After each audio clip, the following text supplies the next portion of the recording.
Good morning, everyone. Welcome to day 2 of Tokenize This 2026, the 4th edition of this conference and the first under the Redstone umbrella. Thank you all for joining us this beautiful morning. My name is Jason Barraza. I lead institutional strategy at Redstone. Quick summary of yesterday. We talked a lot about stablecoins, on-chain settlement, payments. A big thing that has boomed a lot, right, in terms of adoption. The Genius Act helped a lot with that. We learned from lawyers, a great group of lawyers and people in the legal space about what that meant for us, the Clarity Act coming up and so forth. We talked about where tokenization is nowadays versus where it was in the early days in the 2020s and so forth, so early 2020s. And so really today's today's agenda really focuses now more so on like institutional infrastructure, asset management, and what it's looking like as it comes on chain. And a variety of other topics. We'll have workshops in the expo floor and a lot more going on. So thank you for joining us. And we also have a day 3 agenda planned as well, which we'll get into throughout the day. But our first session today, it really features 2 pioneers in the space, people that have really seen tokenization from the very, very beginning, from the inception of what this is, right? People that have understood capital markets, people that have understood the value add of what the blockchain brings. And so we have a fireside chat with none other than Carlos Domingo, founder and CEO of Securitize, and Herwig Konings from the RWA Foundation, and my co-creator in Tokenize This. Please welcome them up.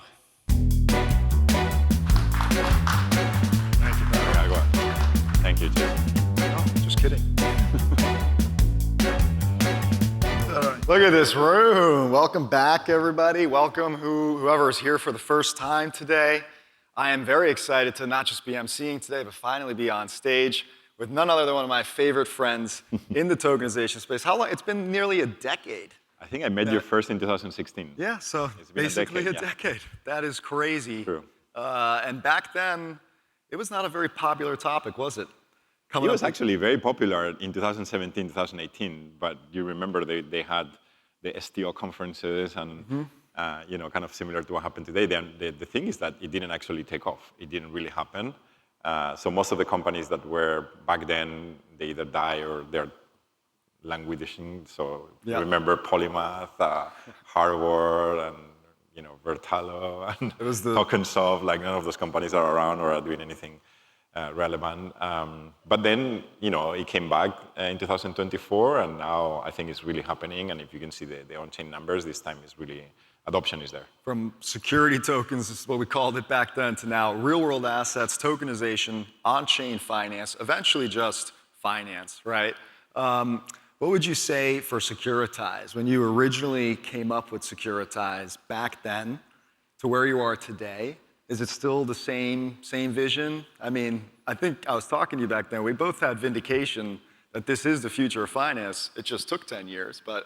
Yeah, I think that the thesis has always been the same, right? That capital markets run on outdated ledger technology, and they rely on silo ledgers that are not connected to each other, that need to be synchronized, and then that creates a web of intermediaries that are rent seekers that make money out of these inefficiencies, et cetera, and that.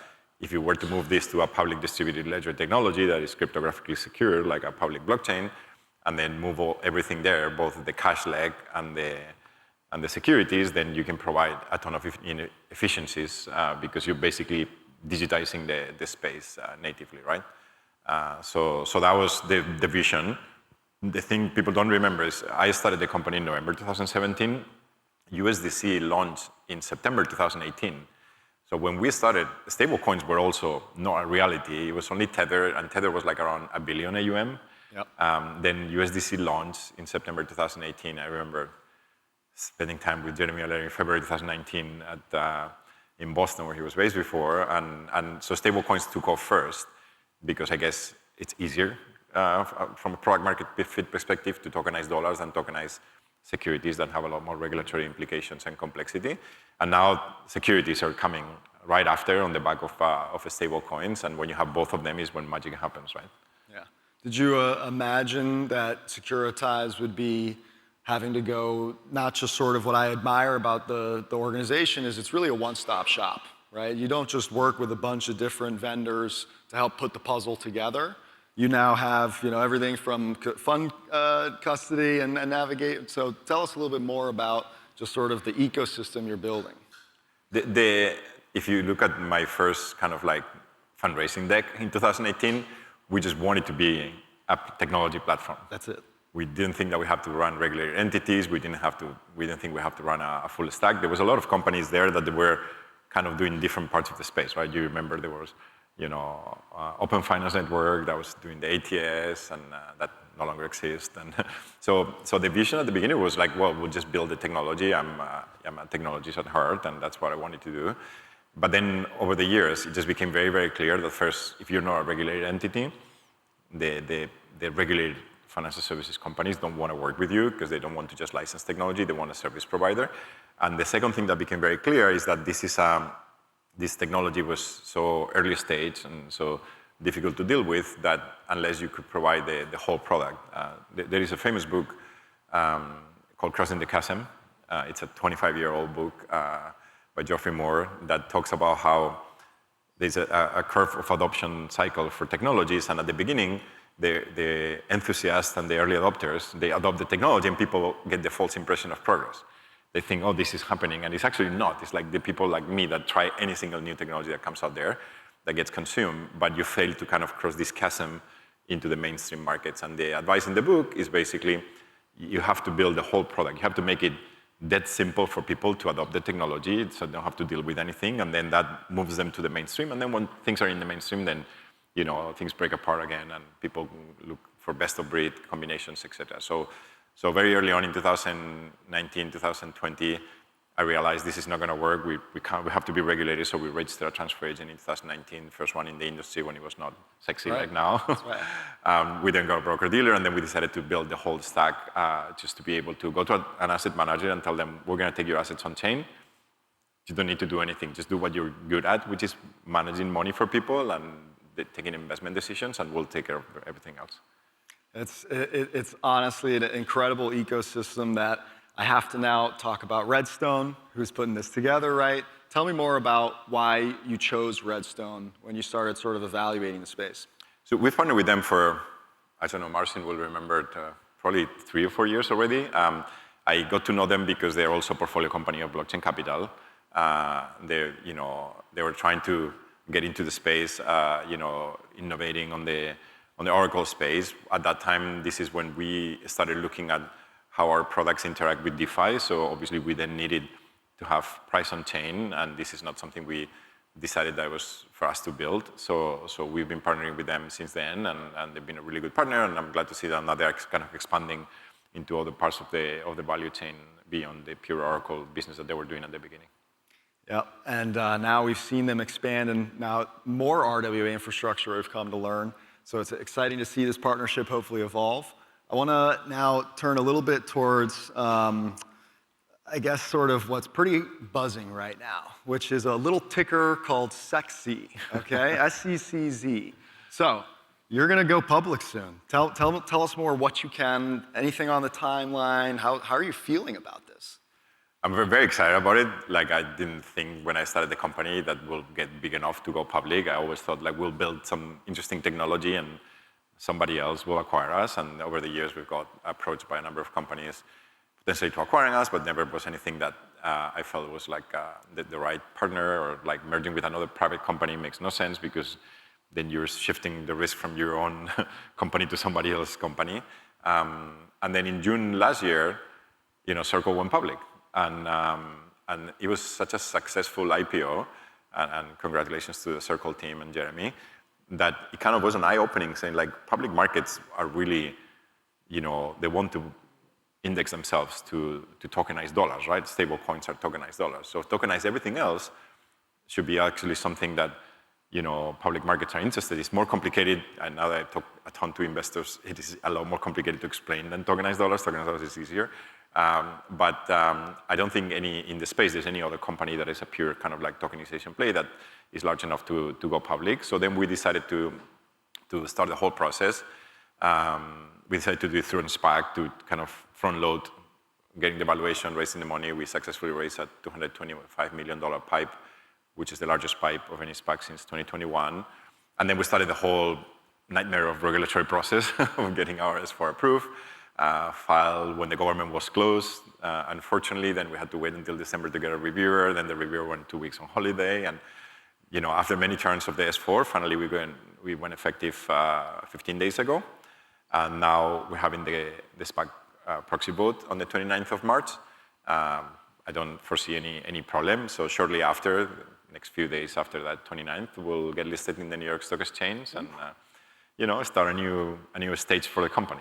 Yeah, like you said, not something you originally envisioned, but now you're going to be a public company. Here we are. Here we are. And it's validating the space in a whole new way, I think. In a way that you saw Circle and even crypto companies like Coinbase go public.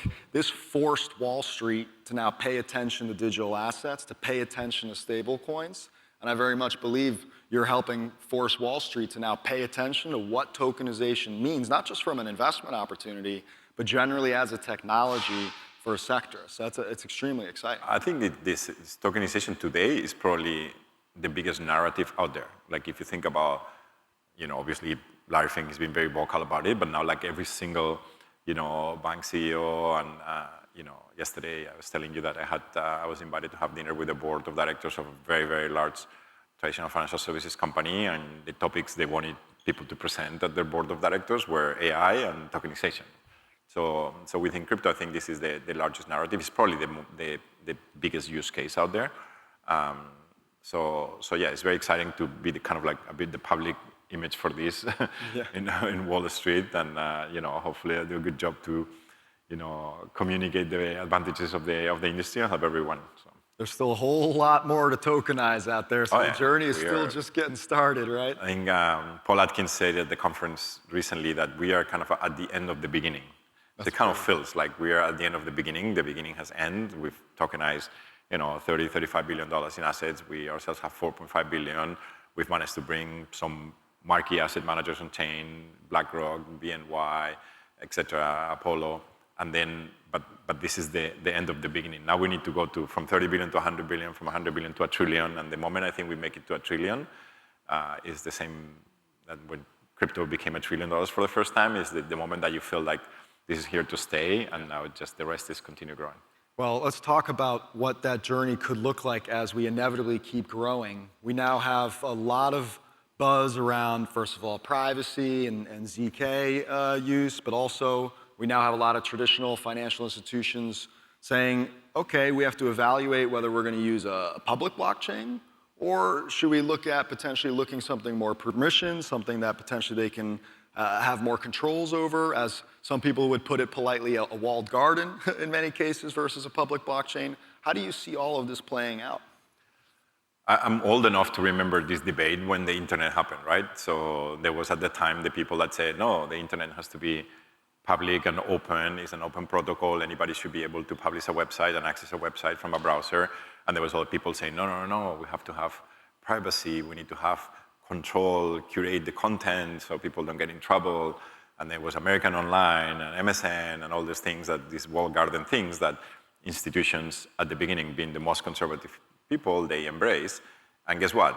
Innovation happened in permissionless environments that anybody can actually innovate and build tech. And then today, nobody thinks of the internet as a walled garden. The internet is an open infrastructure where there's tons of servers out there. You don't even know who is operating them, but stuff was built on top of it. Remember when the internet started, HTTPS didn't exist, so there was no encryption or / privacy for how transaction happened. And the moment internet became big enough, then the different browser companies upgraded infrastructure to add HTTPS, so you could use credit cards to pay for e-commerce transactions, and that chatter about internet is not safe, it's not private enough, blah, blah, it disappears. So I'm a big believer of that. I think temporarily we're going to have both coexisting because obviously institutions want to experiment with the data the same way that institutions had intranets, and now nobody has an intranet.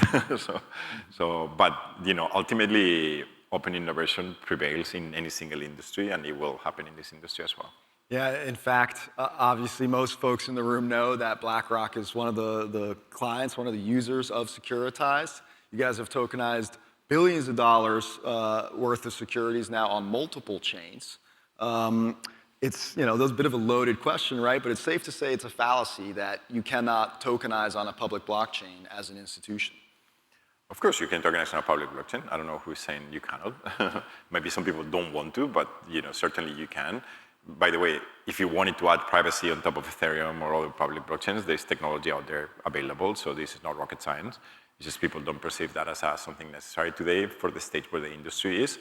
And by the way, I just want to distinguish something. Adding private transactions onto a chain is very different than blocking your blockchain from accessing by third parties. This is like saying Oracle is a private database. No, it's just you restrict the access to Oracle and only the people you give access to access the database. That's not really privacy technology. It's just privacy by obscurity, which is a different problem. So obviously all those private chains are private by definition because you only give access to whoever you want to give access to. But I think privacy technology will come in public chains when needed, and that's not going to restrict the growth. And today we have growth and adoption without necessarily people being concerned about it. So exactly, and me, I'm going to be always rooting for the public blockchain side because I do believe in the compounding effects of having developers and access entrepreneurs to be able to build versus again having to go to a controlled environment. We got a few minutes left here. I got a couple more questions. Clarity Act. It's obviously a lot of buzz. There's still a chance something might happen. There's still a 30% chance. maybe. That's better than nothing. True. Is this going to make or break the industry? Do we have to wait until the Clarity Act gets passed? What are your thoughts on sort of the progress of the industry if the Clarity Act right now doesn't pass? First, I don't think you need clarity for the tokenization, the real-world asset industry, because we're tokenizing securities, and in spite of people playing regulatory arbitrage and tokenizing securities and treating them as not securities, the reality, these are securities, and the SEC has said multiple times, tokenized securities are securities. So there is no need of clarity of who regulates me, the CFTC or the SEC, which is the main point of clarity. I think that people on the digital asset side of things need more than we needed on the tokenization side of things. Will be better if it passes, yes, because it will also provide some clarity towards, DeFi. It will also make, crypto kind of come back again, etc. And we'll still largely interact with other crypto companies for a lot of our businesses. But if it doesn't pass, so be it. It's not the end of the world, and we will continue making progress. And most of the clarity we need for tokenization is already there.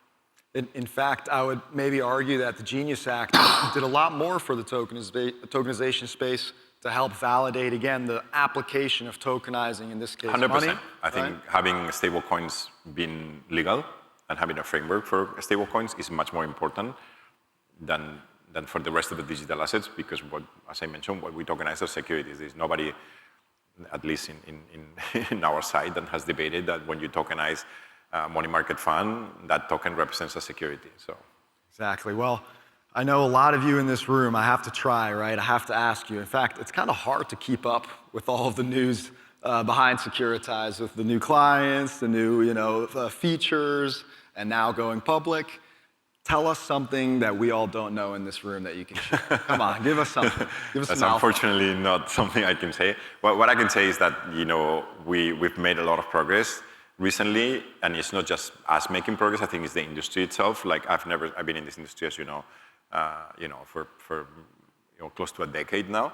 I've never seen so much interest towards tokenization than today. Like literally every single large financial institution, asset manager, bank, etc., has a person looking at the space, and that some of them will come to us, some of them will go to our competitors. We're not here to take every single project that comes our way. I think being selective has been our thing over the years, and trying to focus on kind of tier one asset managers that are the most difficult to serve, and that's where this is our sweet spot. So I think you're going to see in the coming days and weeks continued progress and new kind of logos coming into the company, and progress being continued made not by us only, but for the whole industry. Absolutely. Final question for you is, as many of us in the room as crypto natives have experienced DeFi in a sort of way, right, where you can go to a protocol and either borrow against it or even participate in an AMM liquidity solution what does DeFi look like for institutions? So first, there's kind of two sides of DeFi, right? Like one is the lending markets, and the other one is the on-chain trading or decentralized trading. I think we're trying to play in both places. I think the technology itself is valuable for both. Now, how you do it when the asset that participates there as a, let's say, collateral or as something that is being traded is a security, then it requires a bit of an upgrade to the protocols to deal with that. We recently published something called the Vault Register that has been adopted already by multiple DeFi protocols that allows a DeFi protocol to basically take as collateral a permission asset that represents a security, preserving all the regulated, activities that go around the collateral being a security, right? The lending side of things is still permissionless. That's fine. Lending is not regulated like securities are. So obviously, institutions are concerned about people lending against these assets from somebody they don't know. So I think that at some point will also have to be addressed. But for the time being, for most people, as far as you can deposit an asset on Aave and borrow against it, and most of our assets are available in DeFi protocols, it's fine. Now for trading, it's a bit more tricky. We've integrated with Uniswap to use Uniswap X, which is the RFQ on-chain mechanism. We've also integrated with the prop AMM technology that Jump Crypto have developed in Solana. AMMs are a bit of a more tricky stuff because of the construct is that the owner of the asset, pulls the asset to get fees from it, and trading is a regulated activity where broker-dealers are not allowed to share fees with non-regulated entities, so there's a bit more of a tricky regulatory situation there of how to do it, but I believe it will eventually be sorted out, and we'll see institutional DeFi happening at scale, and to me, that's the big opportunity, because if you want to tokenize, you want to tokenize to be able to do something with the assets that is difficult to do when they're not on-chain, right? And definitely DeFi is that thing. I entirely agree that that's going to be a big topic as we continue to tokenize the world. See what I did there? So, Carlos, congratulations, my friend. Thanks, everybody. Thank you, everyone. Thank you.